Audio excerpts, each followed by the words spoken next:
For all of human history, we have shared a profound, unbroken connection with the cosmos. We have looked to the same stars to navigate our oceans, to mark our seasons, and to find our place in the universe. For millennia, they were simply lights in the dark, points of mythological fancy. But science has given us new eyes, and with them, we have learned that each point of light is a distant sun, a potential home. This realization has led us to ask the most fundamental question of all. Are we alone? Today, for the first time, we are on the verge of an answer. We are the generations that have discovered the universe is filled with other worlds, orbiting other suns. These are the exoplanets, and they are changing everything. So how do we find these impossibly distant worlds, hidden in the glare of their parent stars? The first method is a cosmic game of hide and seek. It's called the transit method. As a planet passes directly between us and its star, it blocks a tiny fraction of the light, a cosmic blink. Telescopes like NASA's Kepler and TESS are designed to stare at hundreds of thousands of stars at once, patiently waiting for these telltale dips in brightness. It is a painstaking search, but it has revealed a galaxy literally overflowing with worlds. There is another way. A star with planets doesn't sit perfectly still. It is locked in a gravitational dance. As planets orbit, their tiny gravitational pull makes the star wobble back and forth. This is the radial velocity method. By measuring the subtle shifts in a star's light as it moves towards or away from us, we can detect the presence of unseen companions.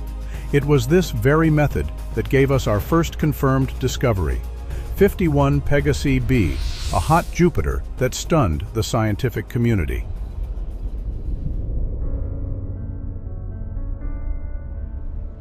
And what we're finding with these methods is a galactic zoo of worlds more bizarre than science fiction could have ever dreamed. There are planets like HD 189733b, a beautiful deep blue world. But its beauty hides a terrifying secret. Its color comes from an atmosphere of superheated silicate particles. Here, it rains molten glass, sideways, in winds blowing over 5,000 miles per hour.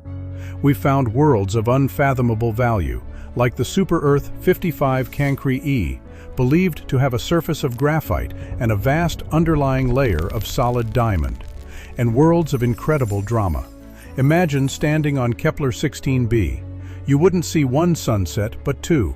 It is the first confirmed Tatooine planet, orbiting a pair of stars that dance around each other in the sky. Some worlds are destined for a lonely existence. We've found rogue planets like PSOJ 318.5-22, cosmic orphans thrown from their home systems to wander the cold, interstellar darkness forever. But for all our fascination with the extreme, our ultimate goal is to find a pale blue dot, much like our own. We focus our search on the habitable zone, often called the Goldilocks Zone, the narrow orbital band around a star where conditions are not too hot, not too cold, but just right for liquid water to exist on a planet's surface. And now we have a tool powerful enough to move beyond just finding them. The James Webb Space Telescope is an infrared marvel. It can peer through the cosmic dust that clouds other telescopes and do something truly revolutionary: analyze the very air of these distant worlds. As starlight passes through an exoplanet's atmosphere, chemicals in that air absorb specific colors of light.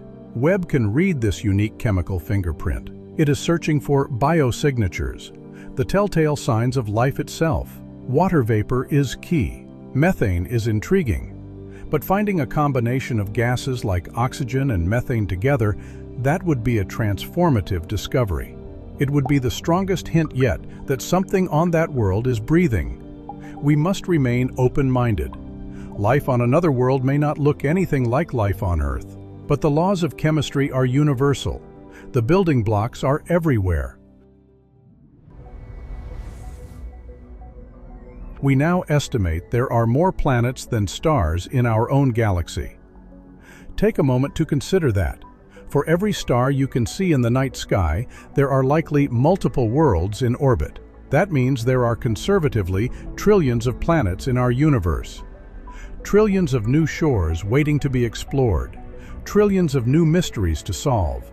We are the first generation in history to know that our solar system is not unique. We are citizens of a vast cosmic ocean, and the exploration has just begun.